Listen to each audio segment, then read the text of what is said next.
Hola, muy buenas tardes. ¿Sabes qué? Quisiera hacer una consulta.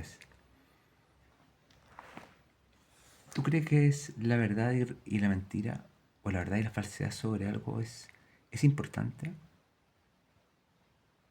¿O todo es relativo, por ejemplo, depende del que lo observa, depende del observador?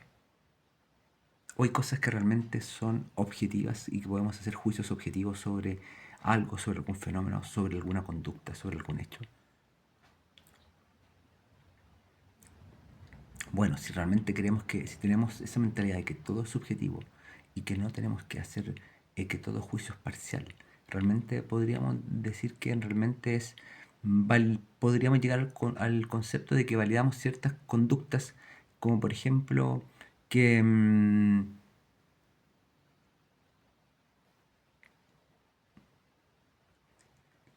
¿cómo se llaman las personas que se comen unos a otros? Los cavernícolas, los que practican el canibalismo. Sí, el practicar el canibalismo, por ejemplo, ¿tú crees que es una buena práctica? O piensas que es algo objetivamente que se debe, que es malo, que hace mal, que hace daño y que es terrible para la humanidad y para cualquier sociedad? Por ejemplo, eh, la violación. ¿Tú qué crees?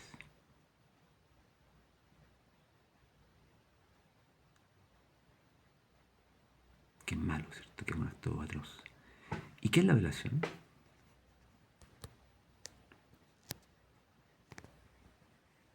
Violar tiene algo que ver con forzar una voluntad, ¿cierto? Que no es la de uno, forzar la voluntad de otro para hacer un acto que el otro desea, ¿cierto? Que un tercero desea.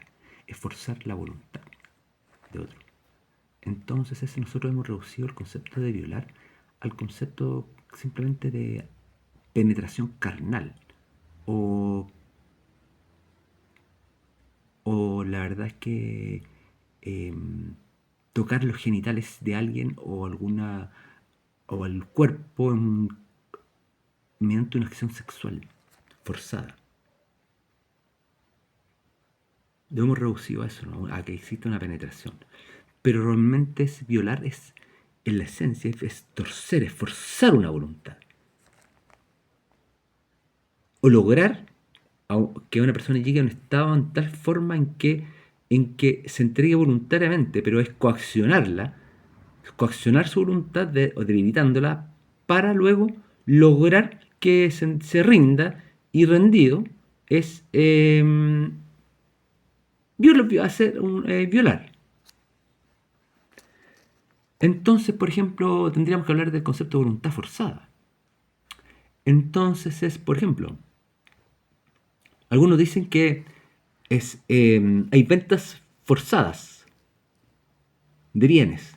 Por ejemplo, cuando a alguien le rematan un bien inmueble, ya que ha formado un crédito hipotecario, entonces dicen que es la venta forzada del bien inmueble que se va a rematar por mora, porque el propietario no, porque hay un mora y no pudo pagar las cuotas que correspondían, y después de un tiempo se le remata el bien mediante una venta forzada. O sea, no es que él desee vender su bien, sino que lo tiene que pagar para poder pagar el crédito hipotecario que, que, que, que tiene, ¿cierto? Entonces el punto es que em, se dice que permitía esa venta forzada porque hubo un contrato al inicio del ese crédito que él firmó, donde él aceptaba las condiciones para que su bien fuese vendido en caso de que él cayera en mora. El punto es el siguiente: es cuando él firmó ese contrato, aceptó que iba a ser vendido su bien eh, a cualquier precio. No, ¿cierto? Él pensaba que iba a ser vendido a un precio de mercado al menos. Eso es lo lógico. Entonces es cuando realmente hay un concepto implícito ahí, que cuando realmente se dice que realmente esa venta forzada fue legal o ilegal.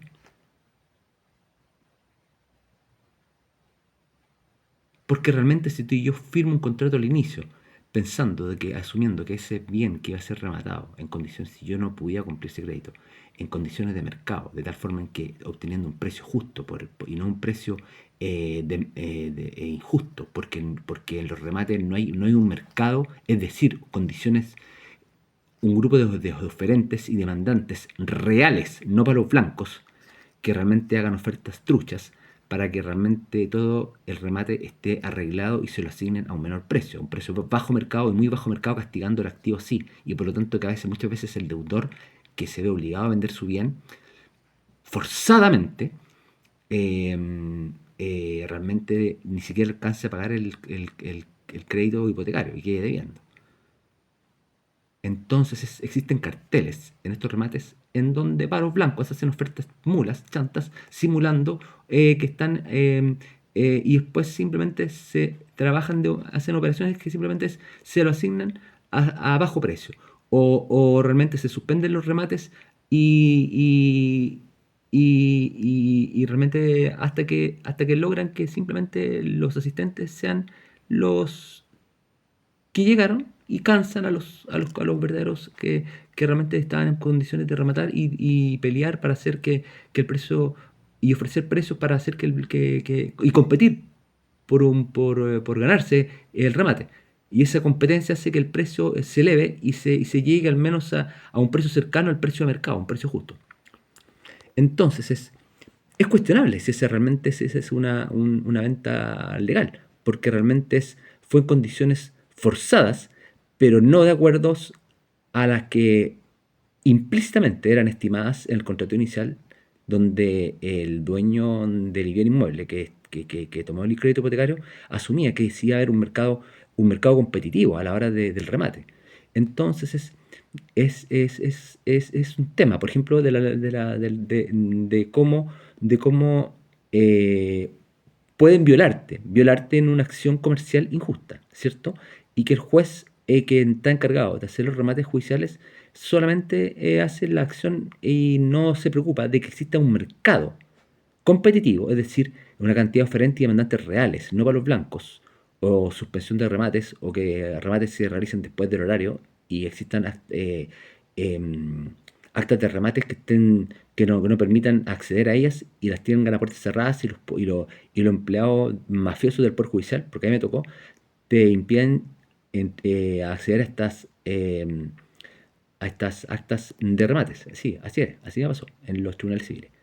No querían que uno viera las cuestiones. Entonces es ahí ese es un tema de una venta forzada que podría ser una venta ilegal, una violación de una propiedad tuya, ya en condiciones que siempre ocurren en condiciones de debilidad. Por ejemplo, en condiciones de debilidad. Entonces es como cuando estás en condiciones de debilidad y te abusan por estar en una condición de debilidad. Entonces ojo, porque realmente es cuando alguien está vulnerable, ¿ya? Es no abusar del vulnerable, todo lo contrario. Porque cuando tú abusas del vulnerable, tú lo estás violando, porque estás usando su condición de vulnerabilidad para que ceda, o sea, en su voluntad en hacer alguna acción, ya sea de venta, de conducta, de y abusando. Por lo tanto, yo creo que es violar, muchas veces no, no hacer justicia y no actuar justamente directamente con el otro, con el que está en una situación de debilidad, de vulnerabilidad, de riesgo, ¿cierto? Es, también violar también puede ser cualquier cosa que sea forzada o manipulada, por ejemplo, yo creo que es cuando te piden auxilio, uno le pide auxilio a las autoridades, ¿ya? Cuando estima que tu hijo está en riesgo, ¿ya? Entonces tú lo que haces es forzadamente, por ejemplo, es cuando se deniega la justicia, ¿a qué hace? En el artículo 214, después en la página 67, artículo 123, 225, dice, es cuando negaren o retardaren la administración de justicia y auxilio a protección que legalmente se les pida. Entonces mira, entonces ¿Qué pasa ahí? Cuando omiten eso, los jueces omiten eso, ¿qué pasa? ¿Qué pasa? ¿Cómo nosotros luchamos para que nuestros hijos no pierdan sus derechos y nos sigan en riesgo y el riesgo del daño que puedan recibir se aumente? ¿Cierto? Porque te digo algo, o sea, un papá que pierde un hijo, te voy a decir algo, yo día a día espero que noticias de mi hija. Yo no voy a absorber esa costumbre y yo no voy a hacer esa costumbre no, perdiste a tu hijo hace 9 años, 9 meses, entonces un día o más no es nada más, no es, hoy no llega mi hija, yo a la tarde, yo estoy igual que el papá que vive con su hija y que a la tarde no llega. Entonces yo sí veo la realidad, no la veo como si fuera normal, no normalizo el crimen. Yo creo que nosotros hemos normalizado el crimen, hemos normalizado violar la voluntad del otro, violar la condición natural en que debe desarrollarse y vivir una persona. Por ejemplo, violar también es mostrar lo que uno no es para de esa forma lograr la acción que uno quiere en otro, pero bajo engaño. ¿Cierto? Entonces a lo mejor no estoy usando la fuerza, pero sí estoy usando la mentira, el engaño, la simulación para inducir al otro al error y mediante la mentira. Y así estoy haciendo que su voluntad yo la fuerce mediante una mentira, un engaño, una simulación, un acto que realmente lo haga caer, una trampa, ¿cierto? Entonces por ejemplo, eso hace cuando nosotros mentimos, cuando nosotros damos falso testimonio. Hacemos que otros tomen decisiones que realmente violen el estado natural y correcto, sancionando, por ejemplo, a una persona injustamente. Entonces te digo algo, por eso si nosotros sabemos de alguien que viola, y tú no lo dices, eres cómplices. Sí, pues eres cómplices. Mira, son cómplices los que, hallándose comprendidos en el artículo anterior, cooperan con la ejecución de derechos que por actos anteriores o simultáneos. Y son encubridores los que con conocimiento de la perpetración del crimen, de un simple delito de los actos ejecutados para llevarlo a cabo, sin haber tenido participación en él como autores ni como cómplices, intervienen con posterioridad a su ejecución de algunos de los modos siguientes, aprovechando por sí mismos, facilitando a los delincuentes medios para que se aprovechen de los efectos del crimen o simple delito, ocultando o utilizando el cuerpo de los efectos o instrumentos del crimen o simple delito para impedir su descubrimiento, albergando, ocultando, proporcionando la fuga del culpable, acogiendo, receptando, protegiendo habitualmente a los malhechores, sabiendo que lo son, aún sin conocimiento de los crímenes o simples delitos determinados que hayan cometido, o facilitando medios de reunirse o ocultar sus armas o efectos, suministrándoles auxilios o noticias que se guarden, precaven o salven. Existen exceptos de las penas impuestas en los crueles de los que sean de su cónyuge. Entonces, te digo algo, tú cuando has hecho eso, protegiendo, dices, sabiendo que lo son, sin conocimiento de los crímenes, dices, o facilitando de los medios para reunirse o ocultar sus armas o efectos, o suministrando el auxilio. Cuando tú le has sometido auxilio a los que han cometido algún crimen, eres encubridor. Entonces, digo algo, y tú tienes la ley, lo que dice es lo siguiente,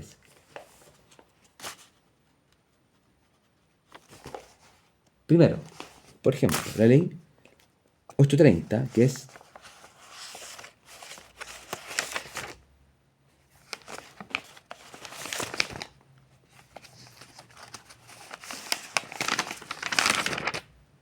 Convención de los Derechos del Niño,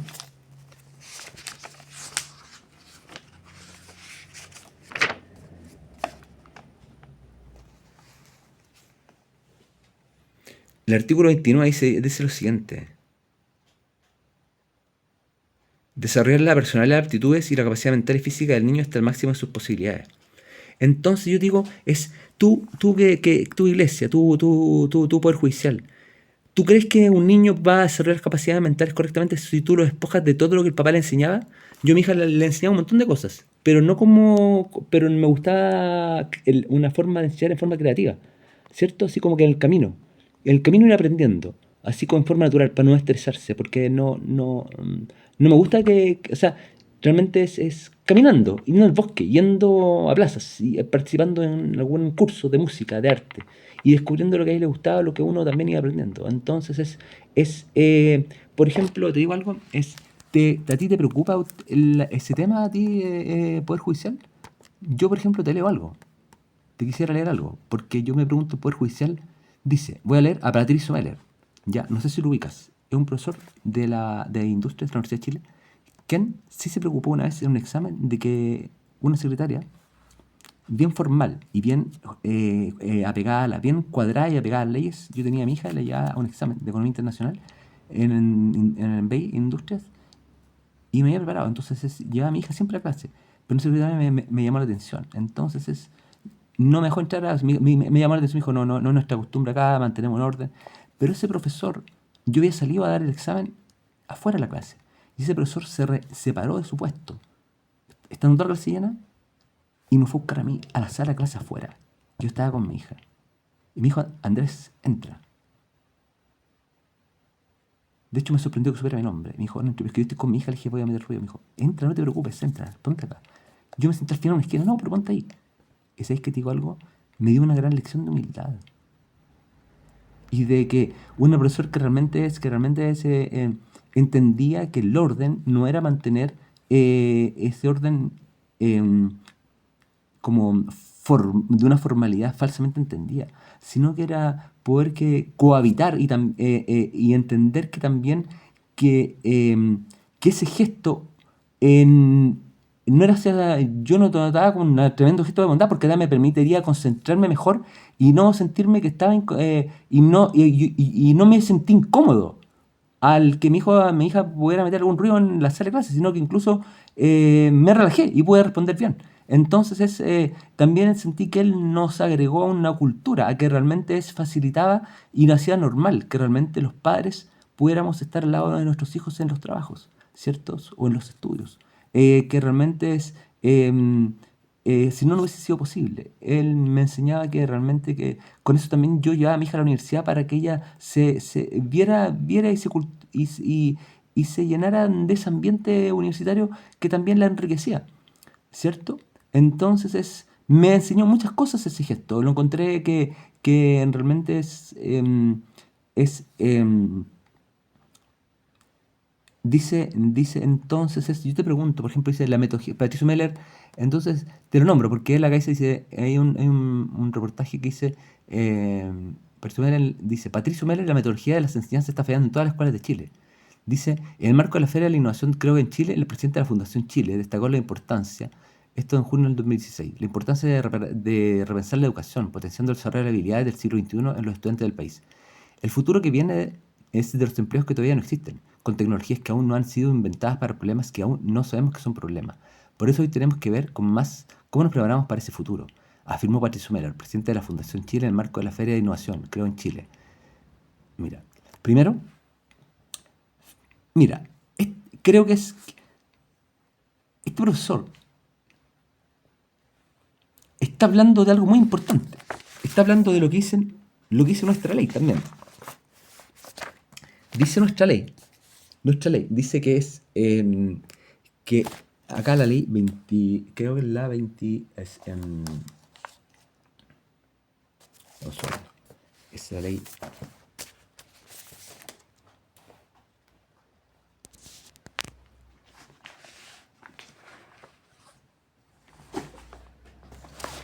acá está, 21.430.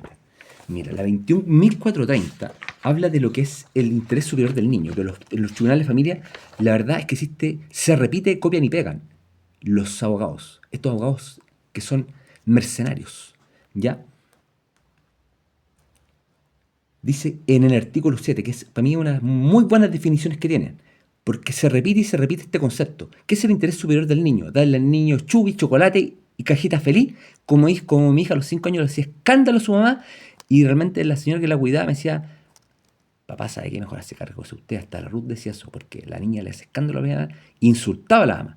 Entonces yo tomé a mi hija y me quedé allá, porque sabía que invertir en la educación de la hija, desde la raíz, estaba invirtiendo simplemente no solamente en ella, sino en los que ella le puede enseñar, con los que ella puede compartir y también es, cumplir con su responsabilidad también ser un aporte a la comunidad. Y no, sí, entonces en una vida, no uno está aportando una vida nomás, también está aportando en forma eh, em, eh, a todas las personas con que ella va a compartir, ¿cierto? Que sea un elemento positivo a la sociedad, ¿cierto? Entonces, el artículo 7, el interés, dice el interés superior del niño y adolescentes, dice así, el interés superior del niño y del adolescente es un derecho de un principio y una norma de procedimiento, o sea, es un principio, una norma de derecho y procedimiento que se basa en la evaluación de todos los elementos de interés, uno o varios niños en una situación concreta. O sea, para poder buscar el interés superior del niño, tenemos que considerar todos los elementos del interés de uno o varios niños en una situación concreta, todos los elementos. Entonces, cuando los tribunales de familia hacen un juicio y los abogados citan en qué es el interés superior del niño, en realidad es todos los elementos. Y dices, ya pues, entonces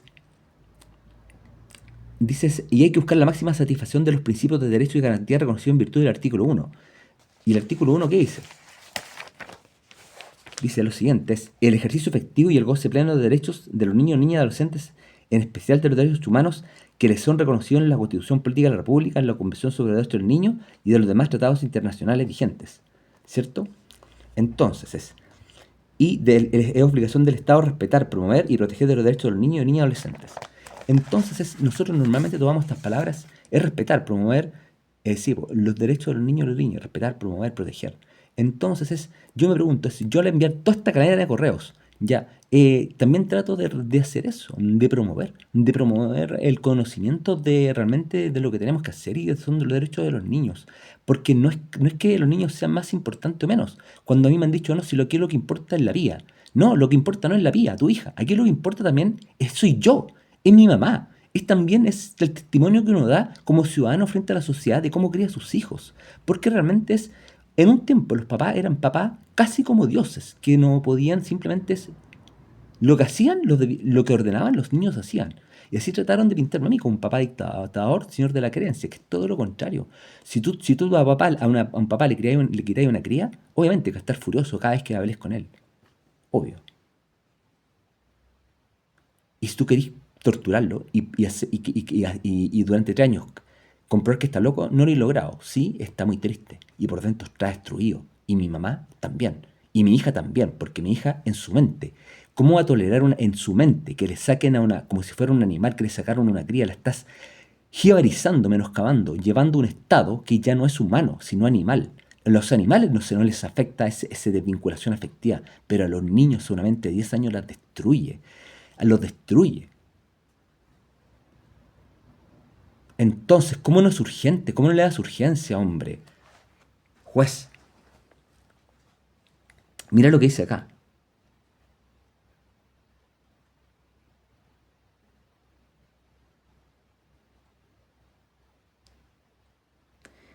Los derechos, dice, para su determinación se deben considerar las circunstancias específicas de cada niño, los adolescentes, los niños, niños adolescentes. Los derechos actuales o futuros del niño, niño adolescente, que se deben ser respetados, promovidos o protegidos por la decisión de la autoridad. O sea, los derechos actuales y futuros del niño. Dime tú, cuando el consejero técnico anda hablando de que, oye, a ver lo que opinan las alumnas, cuando el curador, el líder dice, no, si la niña se quiere relacionar, o simplemente toma y se deja llevar por el rumor que yo le pegué con una correa a mi hija. Oye, él está considerando que en su decisión, el juez cuando dice toma un certificado falso, una fundación secreditada, que el futuro de mi hija, por ejemplo, que aprender piano le va a servir hasta la ancianidad, para poder alegrar la vida de otros, para poder tener una actividad que realmente también pueda expandir su mente, para poder también disciplinarse a través de la música y conocer la belleza de la música y aprender, que requiere tiempo invertirla. O simplemente para ti cuidar los derechos del niño es simplemente que esté viendo todos los días monitos con un pegado a la tablet y que no te importa más. Porque eso dice el juez. No, se desarrolla bien junto a la madre y se hace su vida. Y está todo bien. La jueza Jimena Cáceres Barrechea, cuando yo le hago reclamo y desconoce que la Fundación Padre está desacreditada y emite ese juicio. Entonces es con qué criterio le pasan a mi hija a otras personas que realmente no se preocupan, no están enfocados en la generación que viene. O sea, a mí me importa honrar a mis papás, como dice acá también, dice la ley. ¿Qué dice la ley? Mira,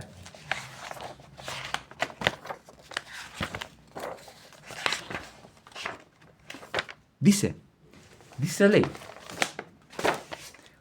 830. sobre los derechos del niño. Dice, es artículo 29, inculcar al niño el respeto a sus padres. O sea, realmente el respeto a sus padres. Para mí, el respeto es que no es que te tengan miedo. De hecho, yo practicaba que mi hija no tuviera miedo. De hecho, por ejemplo, a veces yo gritaba y hablaba como el león. ¡Guau! De tal forma en que mi hija, ¡Pía, ¿cómo estás? Yo le hablaba así para que practicara el que no me tuviera miedo. Tal punto, lo practiqué así, o no sé, pues hacíamos ¡guau! Y yo me hacía enojado. Entonces yo le dije, mira, Pía, no me tengas miedo. Para que, o sea, a propósito, hice prácticas para que ella dejara de tenerle miedo a su papá, de tal forma en que me pudiera contar las cosas íntimas de su vida. Y también yo sí también le contaba mis cosas íntimas. De tal forma, yo contarle toda mi vida, yo también, al abrirme, también le invitaba a ella a abrirse. Y ella me contaba sus cosas íntimas. Entonces, lograr eso con padre es un tremendo triunfo, es un logro que realmente es valioso, que requiere esfuerzo, pasar tiempo, llevarla a caminar por la plaza e invitarla a un helado y para que después en la sexta cuadra te cuente algún problema que tiene. Entonces es cuando ustedes dicen se inicia relación directa y regular, la va a ver un día, en un momento, parece como si esas relaciones que tienen algunas parejas que se invitan a un motel y en 15 minutos hacen sus cosas, ¿cierto? Y después se dejan de ver y se juntan después 2 semanas después. Así se ve. Entonces es cuando estamos hablando de violación también, es cuando una relación tiene las características de ser permanente, estable y que realmente y afectiva, no puedes violarla, es tratarla como algo que se puede ver como un efecto circunstancial, como una aventura sexual, como simplemente un don Juan que simplemente está en el tribunal de familia y administrando la vida de tu hija y no tiene idea, no tiene preocupación de los derechos futuros, de cómo uno forma una mentalidad en la otra persona. Sí, hablándole tranquilamente. O tú le das un copete a tu hijo, te lo engrupí y le decís ya, o usas tu autoridad, tu don de mando, porque los evangélicos lo tienen raro, es fácil, pues. Ellos usan su don de mando. Y que mi cabro chico me hace caso porque son cabros chicos nomás, no entienden nada. Chihuahua. Entonces mira, inculcar el respeto de sus padres. Entonces yo me pregunto, ¿cómo tú le inculcas que mi hija me respete a mí? ¿Por qué ella me respeta a mí? Me respetaba, de hecho, yo le tomé el caso porque a la mamá, ella tuvo que pedirle perdón a su mamá y ahora después me reconoció, papá, yo en ese tiempo tenía la mente entenebrecida. Y me reconoció. Y otras cosas más, ¿cachai? Por ejemplo, cuando simuló en el hospital Ezequiel González Cortés, y simuló, y estuvimos 7 días esperando ahí, y yo pedía oración a la iglesia, y nadie me pescaba, y después de varias cosas, sí, simuló, y signo de simulación. Entonces mi hija simula, pero yo después tranquilamente al leer eso, yo hablé con ella, tranquilamente, y le hice leer el informe del hospital Ezequiel González Cortés. Entonces, mira Pía lo que dice acá. La Pía leyó y se puso a llorar. Le dije, Pía, es verdad. Me dijo, papá, parece que en algo yo exageré, me dijo, es verdad. Yo le dije, y me puso a llorar, y se puso a llorar, y me confesó, ¿cachai? Y a mí me dolió. Pero yo estaba calmado porque me estaba diciendo la verdad. Se atrevió a decirme la verdad. Y me dijo, sí, papá. Y yo le dije, y estuvo malo. ¿Y lo hiciste por algo? Porque estabas estresada. Me dijo, papá, no sé por qué lo hice. Lo que pasa es que también a veces miento. Y yo realmente yo podría tomarme como un papá furioso. No sé, no hay que mentir, ese es un dogma, no se miente. Pero realmente tomé conciencia de por qué mi hija hacía eso. Y sin decirle. En realidad, por ejemplo, ella está obligada a mentir porque nosotros la mamá le metió a un colegio católico donde nosotros no practicamos esa religión. Y ella tiene que esconderse para no cuando repiten las oraciones. Entonces está en un ambiente donde realmente ella no está criada en esa religión católica, sino que somos reformados evangélicos. Entonces tiene que ocultarse, mentir, simular que hace esa cosa para que la tía no le llame la atención o simplemente no le diga cualquier cosa. A lo mejor no, ¿cachai? Para que no se note. Entonces también tiene que mentirle a veces la mamá porque la mamá la reta por cualquier cosa. Entonces y la mamá miente también. Entonces te digo algo, es para protegerse. Yo entendí que para protegerse. Muchas veces mi hija mentía. Sí, Entonces ella también me llamó por teléfono y me decía, papá, mira, ¿sabes que yo me di cuenta cuando estos tipos me tratan de pillar cosas? Y por ejemplo, en Fundación Mi Casa dicen que yo abuso sexual de mi hija porque yo dijo que a mi hija yo le daba chupones aquí. Y es verdad, pues yo a mi hija de repente le daba veces acá. Pero porque nosotros éramos afectivos y a veces jugábamos como los animales, así. Yo cuando dijo, como como los leones se tiran o los animales así como... Y la levantaba para arriba. De hecho, lo hacía públicamente. Y a veces me la ponía acá, la levantaba y Dan decía, por ejemplo, no, que a veces me toma fuerte y me piñisca. Sí, pues, porque yo la levantaba y la tiraba del agua hacia arriba, la tomaba fuerte. Pero era su visión de las cosas, pero yo no la golpeaba y nunca la golpeé. De hecho, yo con el uso del cinturón se lo envié al curador del ítem y el curador del ítem poco menos que lo usó como prueba de que sí yo le pegaba a mi hija. Y en realidad todo el mundo sabe que yo, o sea, yo lo usaba así para hacer piruetas y para hacer parodias de cómo los padres antes le inculcaban un respeto castigador. Entonces es inculcar el del respeto a sus padres. Tú has menoscabado al padre, has menoscabado a la niña porque él era su protector. Para una niña su papá realmente es que era su compañero de aventuras, que le enseñaba la disciplina con amor y yo nunca la retaba ni le gritaba. De hecho, le enseñé a que no me tuviera miedo y a lograr que mi hija me confesara incluso cosas que eran malas, pero que ella se arrepentía. Entonces, si se arrepentía, de verdad, conocía lo que era, tenía conciencia del mal y del bien y de cuándo se equivocaba. Entonces, es como yo iba a ser tan cruel si ella me revelaba su intimidad y tomaba conciencia y lloraba incluso por haber hecho eso. Entonces, te digo algo, es como cuando te confiesan algo y están arrepentido cuando uno mismo se equivoca y le confiesa al Señor sus pecados y arrepentido uno le confiesa a Cristo sus pecados, su indolencia, su indiferencia, realmente las necesidades que tenemos. Y Cristo nos acoge con perdón. Entonces yo eso le enseñaba a mi hija y entonces le decía entrégale, pídele perdón al Señor por esto y pídele que también te acostumbres a decir la verdad. Pero entendiendo que también si te ves amenazada, y tienes que evitar algún golpe, algún maltrato, te entiendo que en la casa de tu mamá a veces te tengas que mentir. Entonces te digo algo, a veces la mentira es necesaria. Y yo, para mi hija el caso, no la justifico, pero por ejemplo lo que hizo la Fundación Pares. Entonces dice que trata eso como que, o que yo le tocaba, después se toca el pecho, o que a veces, o la vagina. Pero yo en mi hija tuve mucho cuidado de incluso la intimidad, no tener cuidado, porque yo sabía que me habían acusado tantas veces que obviamente que me podían acusar de abuso sexual o de abuso de acosar mujeres. Entonces yo siempre he tenido cuidado con eso. Entonces jamás hubiese arriesgado manosear a mi hija. Imagínate si un pedófilo, yo creo que para que la conducta lógica de un pedófilo es, o que alguien que abusa a los niños es abusar de otro niño, porque me hubiesen pillado al tiro, po. Porque su mamá le hubiese preguntado, me hubiesen demandado. Pero ante 8 años la mamá no hizo ningún comentario al respecto. Ella confía en mí en eso. Porque hasta mi médico me dijo, si hubiese sido eso, te hubiesen metido a la cárcel. Entonces incluso, tuve cuidado con eso. O sea, yo he estado casado y sé la distinción entre cómo tocar una vagina de una mujer y realmente o hacer, o tomar, sí, sí, o cuando uno toma a su hija y se le hace aseo en su vagina y después le dice que ella misma se haga aseo. Incluso mi hija me comentaba de sus flujos vaginales, o sea, y cosas íntimas. Entonces realmente es una asquerosidad la interpretación que hacen. Las interpretaciones que van contra la esencia, dice la ley que las interpretaciones que atentan, que está prohibida las interpretaciones que atentan contra la naturaleza humana. Entonces tú hiciste interpretaciones morbosas, dijiste que entonces también a veces le poní polos, pero yo tenía mucho cuidado como un médico con su hijo, o sea, de verdad, porque o sea, sería una asquerosidad, de verdad, un acto banal, o sea, lo más putrefacto. Entonces por ejemplo, el otro día cuando estaba hablando con una persona, un jesuita, un apoderado de un colegio jesuita, le hablé sobre la acusación que le hicieron a Berríos, ¿ya? Y le pregunté, ¿y era pedófilo Berríos? Me dijo, yo creo que no, pero siempre va a quedar la duda.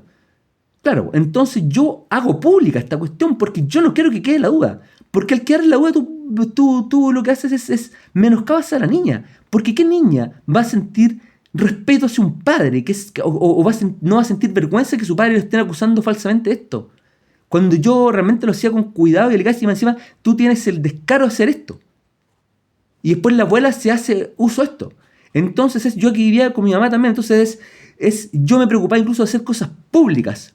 La tema con el cinturón, juego con el cinturón yo lo hacía público, para que realmente, o cuando yo después de con mi hija que la bañaba, le hacía un masaje a la espalda, para que también ella experimentara ser tocada por un hombre como su padre con pureza, y le hacía un masaje acá, en el pelo, y se quedaba dormida después de un baño que le daba. Entonces tocaba a mi hija como un papá, pero no como un abusador. Entonces es como 3 personas de la Fundación Mi Casa firman eso. Te digo, esos son injurias graves y que te van a costar una querella. El director de ahí es Enrique Correa. Enrique Correa, que tiene una distorsión sexual, y por esa distorsión sexual y que abusa de los niños de la Teletón, y tiene una vida oscura del lobby político y los shows Frey por su conducta. Entonces tú el que buscaba la pureza y el trato correcto con su hija, tú lo estás tratando de degenerado. Entonces te digo algo, ¿cómo también impides, cómo socavas la vida social de una persona al acusarla así? Porque yo no me voy a quedar callado, te lo voy a denunciar y vas a tener que reconocer que me injuriaste gravemente y menoscabaste a mi hija. Porque cómo me voy a después, cómo mi hija va a decir no, en un colegio de apoderados, a los papás se van a sentir intimidados, porque yo no voy a poder ser partícipe del crecimiento y la formación de mi hija en cualquier parte, porque yo te estoy denunciando. Entonces tú me denunciaste a mí, yo te denuncio a ti, entonces alguno de los está mintiendo, y eres tú. Porque la mamá, ¿cómo hubiese sido una locura que la mamá durante 8 años no hubiese hecho nada y la mamá no hubiese detectado nada? Por algo me dejaba cuidarla y confiaba en mí. Y vivía con mi mamá. Entonces te digo algo, tu sexualidad, tu forma de evaluar es asquerosa, pues. Es morbosa. Atenta contra la... Te digo algo, mira, y es ilegal. ¿Por qué? Mira. ¿Por qué es ilegal? Si el objeto es un hecho, es necesario que sea física y moralmente posible. Físicamente, que un padre tenga relación incestuosa con la hija o la manipule sexualmente, eso es físicamente y moralmente es necesario que sea, es físicamente imposible, porque atenta contra la naturaleza, contra la preservación de la especie, contra su sexualidad futura. ¿Cómo yo voy a querer embarrarle la vida sexual a mi hija y que eso después le dificulte tener una vida sexual sana en pareja? Tendría que ser un degenerado mental, un psicópata. O un psicópata. Estamos arrojando a nuestras hijas en Fundación Mi Casa. Esos son, pues. Porque moralmente también va contra la moral. Si tú tienes claro que para ti tocar y ser una pedofilia no es un acto inmoral, es moralmente atroz. Lo dice la Biblia. Y Jesús pone penas casi del infierno a los que haga eso. Mahoma era pedófilo. Y Enrique Correa defiende a los pedófilos, a través de Sati y Errázuriz. Entonces, ¿tú crees que yo voy a dejar ese informe en secreto? Es por eso que yo lo tengo que hacer público. Porque tú con eso le querías poner una pistola en la cabeza al papá para que ya no tuviera vida social y avergonzar a la hija para siempre. Y dar argumentos a otros para que en cualquier momento me acusen de cualquier cosa. Porque haber sido alguien que no es capaz de tratar con pureza a su hija, entonces cástralo, pues. Sé coherente. Y lo que dijeron en la Fiscalía de Unidad de Delitos Sexuales es que hagan ronda nomás. Y el curador aliten que se haga una resignificación. Y a mi hija la dejan en manos de la mamá, le contrata un coach online para que le haga terapias y ahora la están medicando. Entonces te digo algo. El Estado en ser dictatorial parece una Gestapo. ¿Cómo creen que yo te voy a someter a ustedes, hombres? Mira, te voy a decir algo, mira. Toca el consumo de los padres, madres, orientes, cuidado personal a sus hijos, si éste se basará en el principio de corresponsabilidad, en virtud del cual ambos padres vivan juntos, separados, participan de forma efectiva, equitativa y permanente en la crianza y educación de sus hijos. Entonces, tú estás haciendo que realmente te digo algo, es equitativa y permanentemente. Entonces tú estás socavando el desarrollo y las aptitudes de la capacidad mental y física de mi hija al meterle esa mentira. Al distorsionar la visión de cómo el padre la tocaba. La bañaba. Estás distorsionando su sexualidad. ¿Qué después le vas a enseñar? A ver, ¿cuál es tu moral sexual? Dímela y declárala. ¿Cuál es tu moral sexual? Para que nosotros como familia nos sometamos a jueces que realmente sean competentes y no inmorales. ¿Cuál es tu moral sexual? Declárala. A ver. ¿A qué edad, mi hija, vas a permitir que el pastor la manosee y la penetre canalmente? Porque si no es un acto realmente de vulnerar su intimidad. Cuando realmente las aleja de su principal protector, la dejas simplemente arrojada a que cualquiera la toque, la manosee y le enseñe cochinadas como las que tú declaras en el informe de Fundación Pares, donde Enrique Correa, que es un hombre que expulsó a Eduardo Frei, que hace cochinadas con los niños de la Teletón y tiene una vida sexual distorsionada, está a cargo de esa fundación. Y ese es el que manda a 3 personas a firmar ese informe que simplemente no toman ninguna medida. Yo lo denuncio a Fiscalía y no hacen nada. ¿Cuál es tu moral sexual? ¿Qué para ti es bueno? O sea, a ver, ¿cómo tú vas a formar a mi hija que tenga una sexualidad sana? ¿Y qué para ti es la sexualidad, la intimidad? Cuando tú te has encargado de espiar la intimidad y las conversaciones íntimas. Desde ahí nace la sexualidad. De que nosotros tengamos confianza en la otra persona y podamos contar nuestra intimidad. Saber que no vamos a ser juzgados, sino entendidos, protegidos y también corregidos, en su caso, pero con amor, con ternura. Y no buscando nuestro propio interés. Y violando la intimidad o violando el trato, tratándola bruscamente, torpemente, cuando ella realmente reconocía algo que podría avergonzarla. Entonces, también te digo, tú teniendo ese antecedente de un error de mi hija, que yo lo tengo que hacer público, que sale el informe del hospital Siqueira González Cortés, entonces, te voy a decir algo.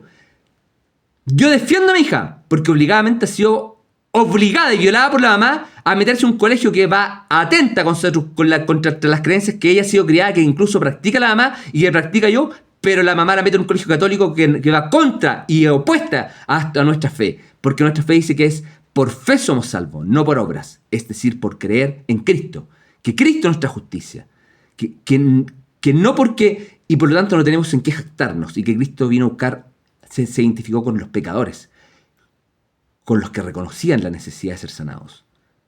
No con los santurrones hipócritas o los moralistas, sino con los que se identificaban y que Él nos transformaba y que Él nos daba una vida nueva. Pero no con aquellos que con una gota de agua le dan el bautismo y piensan que son ya mentes sanas y renovadas, sino que nosotros pensamos que es necesario nacer de nuevo, nacer del Espíritu para entrar al reino de los cielos, que no basta una declaración de dogmas incoherentes. Esa no es nuestra fe. Nuestra fe realmente es que toda la gloria es para el Señor y vivimos para su gloria, no para buscar la aprobación de los demás. Entonces es que la consejera técnica diga, oye, lo que importante que es, ¿qué van a decir las amigas del curso? Para nosotros lo importante es, a mí me importa más que es caer bien o caer mal o hacerle no ganarme el favor de mi hija ni ser un papito corazón, sino realmente es formarla de acuerdo a lo que dice la palabra de Dios, lo que dice Dios, ¿cierto? Que realmente es que Él nos dio un fin, es que realmente es vivamos para disfrutar a Dios y glorificarlo a Él, para amarlo con todo nuestro corazón y amar al prójimo como a nosotros mismos, que realmente es que Él nos dio un montón de facultades, que Él nos dio una creación, nos dio una mente creativa para que realmente usemos y usemos nuestras facultades para el bien, no para el destruir ni para pervertir la naturaleza que Él creó. Él es el creador, Él es el que Él es el puesto de las leyes de la naturaleza y que nosotros la hemos contrarrestado o ignorado. Entonces es ¿Cómo piensas que un juicio va a ser correcto? Cuando realmente el objeto es un hecho, es necesario que sea física y moralmente posible. Es físicamente imposible, porque atenta eso contra la naturaleza humana y la pervierte. Genéticamente eso terminaría en un engendro, ¿cierto? Y físicamente imposible, que es contra la naturaleza. Y moralmente imposible, es el prohibido por las leyes y contrario a las buenas costumbres y el orden público. Por supuesto que es contrario al orden público, pues. Y también está prohibido por las leyes. O va a llegar una ley en que finalmente se va a autorizar que las niñitas de 10 años sean cuidadas por sus pastores espiritualmente y sus pastores les digan al oído: yo no tengo nada contra tu padre, pero te recomiendo que no te juntes con él hasta que no se trate. ¿Te digo algo? Mira, eso es enfermedad mental. Que un pastor aconseje a una niña y se atribuya autoridad sobre ella y y la manipule. Entonces te digo algo, mira, dice lo siguiente,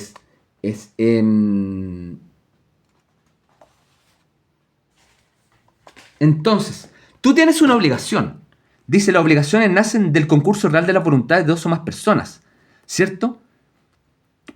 Porque tú has forzado nuestra voluntad, has forzado la voluntad separándonos. Entonces, has violado nuestras vidas. Somos vulnerados. Tómanos como víctima poder judicial. No seas tan descarado de citarme a un tribunal y tomarme como simplemente un papá delincuente que tiene un prontuario porque tú has tomado la mentira como verdad y no has sabido discernir. Entonces somos víctimas, violadas en nuestras vidas, separadas, mutiladas. Entonces, ¿por qué? Y tienes una obligación. Dice, mira, el artículo 1437. Las obligaciones nacen del concurso real de la voluntad de dos o más personas, como en los contratos o convenciones, ya sea de un hecho voluntario de la persona que se obliga, como en la aceptación de una herencia o legado, o en todos los cuasicontratos, ya sea a consecuencia de un hecho que ha inferido una injuria o daño a otra persona. Entonces, tú has inferido una injuria y un daño al separar y no respetar el derecho a ser protegido y a vivir en familia, en comunidad, ¿cierto? Que es lo natural, que es el derecho esencial, y a tener una relación afectiva, no ocasional, una aventura. Entonces tienes una obligación que no has cumplido. Y te digo algo. Mira, este libro que está acá, Situación de los Derechos Humanos en Chile, que normalmente tienen que venir otras personas a decirnos que realmente que no podemos llegar y tirar a la trinchera a los más débiles, a los carabineros y a los que protestan, y los usan, mientras los que toman las decisiones están en sus palacios de marfil, con vestiduras delicadas, tomando decisiones para los ignorantes que somos las personas que no tenemos acceso a los recursos para contratar un abogado que nos defienda decentemente. Entonces, te digo algo, tienes que indemnizar a los que los dañaste en el ojo. Tienes que hacerlo, no puedes tener eso pendiente.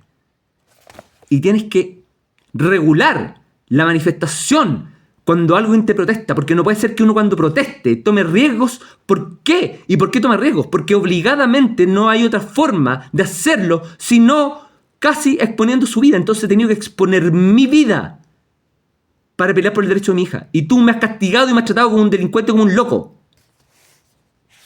¿Es justo eso? ¿Que tenga que exponer el derecho de mi vida? En vez de ser un delincuente como loco, deberías de hecho, es tomarme como una víctima. Y a ti como simplemente un hombre indolente, un juez indolente que no es capaz de, ante nada, hacer justicia. Entonces, porque nunca yo había hecho una protesta.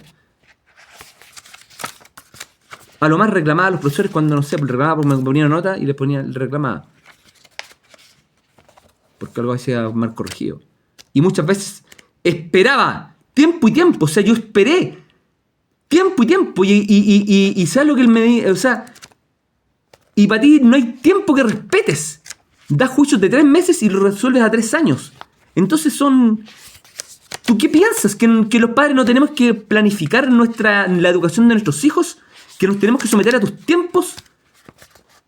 ¿Pero qué es eso? ¿Sabes qué? A mí me tratas como si fuera una cadena perpetua al no decirme cuándo vas a aparecer. A ti que te conozco y que te quiero ver y estoy preocupado por ti. Hija mía, hijas mías. amigos míos me separaron de todos los que conocía.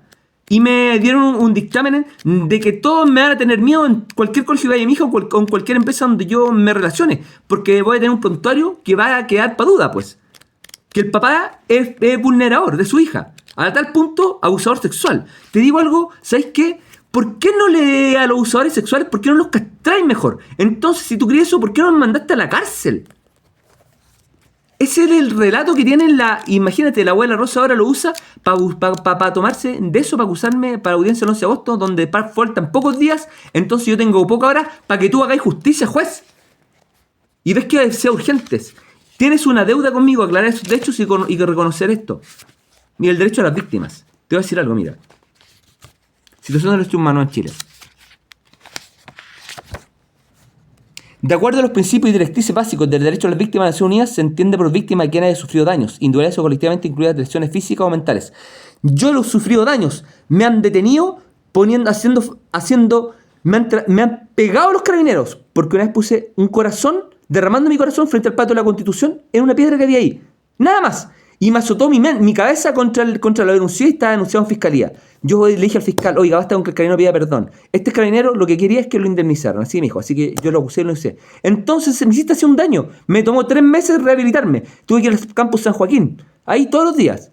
Y ahí estudiaba porque me dejaste así un chichón y con la mente vivía asustado por los impactos de la lesión que me dejaste. Y no quisieron hacer nada, ni siquiera una... Y tienes que indemnizar por eso. Eso fue en febrero de 2023 y me pusieron una medida cautelar en la moneda por 1 año. Y no hicieron nada más. O sea, el juez nos vio, pensó que eso era hacer justicia. Al padre que estaba reclamando por un derecho a su hija, que se le había otorgado medida cautelar ilegalmente, va y pone un corazón en lo concreto, en el concreto, en un ladrillo, no un ladrillo princesa, no, un ladrillo tosco, lleno de mentira y falsedades por unos niños ignorantes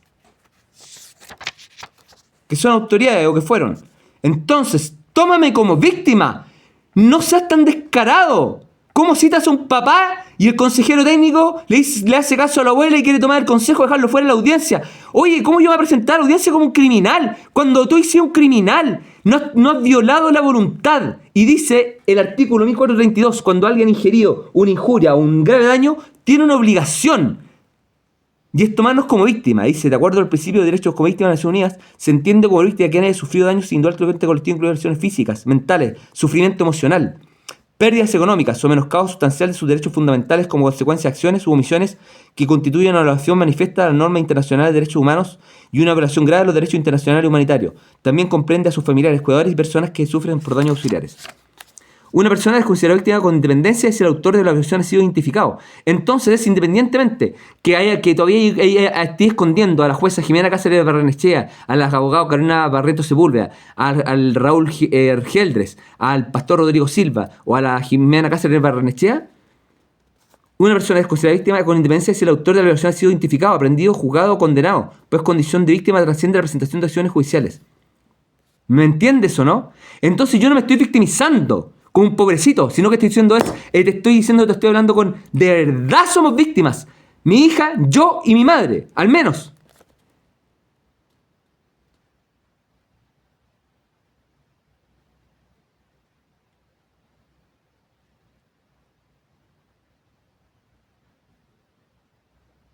¿Te digo algo?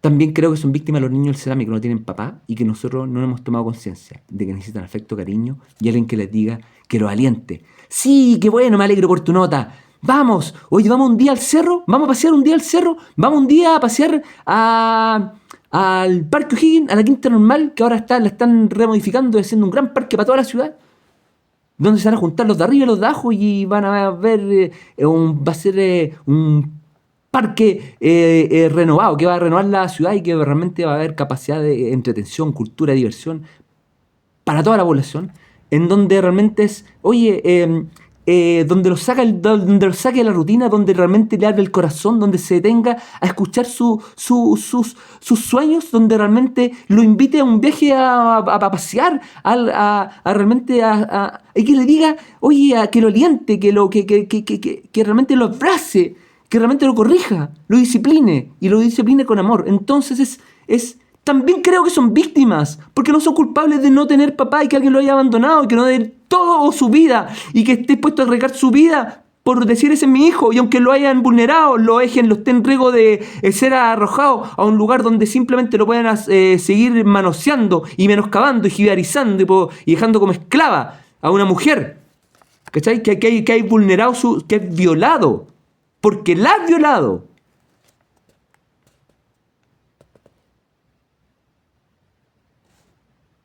El derecho de las víctimas de violaciones de derechos humanos a obtener reparación. Los estándares internacionales tipo en que el derecho de reparación debe tener en cuenta las circunstancias individuales de cada víctima y en proporción a la gravedad de violación y las circunstancias de cada caso, debiendo de ser esta plena efectiva de las siguientes formas. Mira, imagínate. Restitución vale decir devolver a la víctima la situación anterior a la violación de sus derechos, siempre y cuando esto sea posible. Por ejemplo, restituir libertad, identidad, la vida familiar y social, el reingreso al empleo, la devolución de bienes, entre otras medidas. O sea, ¿tú crees que te digo algo? A mí me han menoscabado. Simplemente, no, el Andrés no trabaja. Oye, ¿cómo que no trabaja? Ignorante de mierda. Vulnerador, sinvergüenza. Le he dicho caso a la madre que me ha tratado de menoscabar. Han repetido en todas partes. No es que yo no tengo capital, pero cuando tenía capital vendía cosas y ahora me dedicaba a defender a mi hija y he sido un tremendo... He tenido que difundir la denuncia en todo el mundo para que estar ahí martillando y penetrando y casi perforando esta ciudad Jericó, como Jericó es por el Poder Judicial. Un poder impugnable, es un poder realmente impenetrable para el que te reclama justicia. Soberbio. Hay que mendigarles. Esperáis que ya estemos ensangrentados cuando yo podría estar muerto después de todas las detenciones que me han hecho, porque en la última detención, cuando cuatro veces fue a la PDI, no me tomaron la denuncia, entonces tuve que obligar con rayar con spray en la pared. Me tomaron detenido por daño calificado y no vieron el contenido de la denuncia que decía secuestro de niña menor. Denuncia al juez. O sea, en vez el maquillaje, no la esencia, el pensamiento y el corazón del que ha sido víctima. Entonces te digo algo, ¿cuántas víctimas hay en Chile que no son consideradas víctimas? Por tu negligencia, porque el negligente es colaborador del destructor. Entonces tú con trabajo negligente has colaborado con el simplemente el que hace estallar esta ciudad. El terrorista, el terrorista eres tú, juez, poder judicial, abogado curador. Abogados que no se deben alzar la voz por el menor, sino que embriagados con deleites y sus comisiones chantas no se atreven a denunciar de predicación a los jueces. Por eso en Chile no hay un juez acusado de predicación. Entonces, mire, dice, indemnización con un enfoque proporcional a la gravedad de la violación y en consideración de las circunstancias de cada caso, reparando con cada tipo de daño valor en dinero. ¡Exacto! A ver, ¿cuánto tiempo yo destinaba a esto? ¿Cuánto tiempo yo destiné a la crianza? ¿Cuánto tiempo y cuánto valía la crianza? Mi hija ya sabía inglés a los 6 años. Estaba aprendiendo distintas cosas para también enfrentarse a un mundo donde el profesor Meller dice tenemos que tener la capacidad de prepararnos para el futuro. Dice el profesor Meller. Patricio Meller. ¿O a ti no te importan los derechos futuros de la educación? ¿Lo están considerados dentro de ti, abogado curador al ítem, que te metí de decir, cara de palo, te metí a una familia? Es como si yo me metiera a una tribu de otra cultura y no entiendo nada y me meto como autoridad. ¿Cómo son tan patúos? Patricio Meller, el dilema que hoy enfrenta la educación es que existe una desconexión entre lo que los estudiantes aprenden en el colegio, lo que sucede en el mundo real y los empleos existentes. A juicio del académico, este es un problema que no solo afecta a los estudiantes de menores recursos, sino que a todo el sistema educativo chileno. O sea, hay una desconexión entre lo que nos enseña la educación, entre lo que sucede en el mundo real y los empleos existentes. Entonces, yo le he enviado mis correos a todos, a miles, a todos los sustentadores de los colegios de Chile han recibido mis correos. Más de 2000 correos. Entonces, Simplemente, algunos dicen, no, si la educación que importa es que saque un cartón. Mira, saqué a mi hijo adelante. Oye, si la educación viene de familia, pues, de respetar a los padres, a las autoridades, pero que sus padres sean amorosos y comprensivos y cada vez que sepan disciplinar y no dejar que los niños hagan lo que quieran. Entonces tú a mi hija le estás enseñando a que no respeta a sus padres, que lo menoscabe y que lo invalide porque le he dicho que está mal, que no está capacitado para educarla cuando yo era el que la enseñaba. Que es un peligro para ella. ¿Cómo le deformamos la mente? Lo bueno lo transformamos en malo y lo malo en bueno. ¿Qué moral tienes? ¿Qué moral tienes? Dime, ¿qué entiendes por bueno y por malo objetivamente?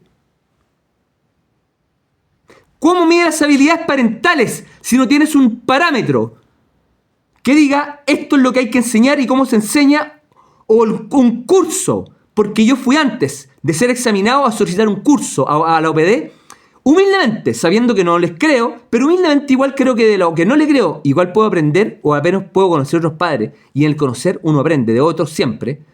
Entonces yo fui a preguntar por curso de habilidades parentales y no quisieron dar. Entonces, ¿cómo simplemente tú, Tribunal Judicial, te encargas de sancionar, de extender medidas cautelares que ya no hay? Y por tanto no hay ningún obstáculo para que la mamá cumpla con régimen de visita cautelar y los sinvergüenzas de la iglesia me dan información de mi hija. Entonces usas, sancionas y extiendes medidas cautelares y ves riesgos y sancionas y extiendes por más de 3 meses medidas cautelares que máximo son por 3 meses. Entonces has recurrido a una medida circunstancial para dar cadenas perpetuas. ¿Cómo queda una mente? Nosotros tenemos una mente que debe organizar el tiempo. Y es algo fundamental del ser humano. Los animales no consideran el tiempo. Dios nos dio un sentido de eternidad y nos dio el sol, la luna y los astros para que entendamos el tiempo, los ciclos, las etapas.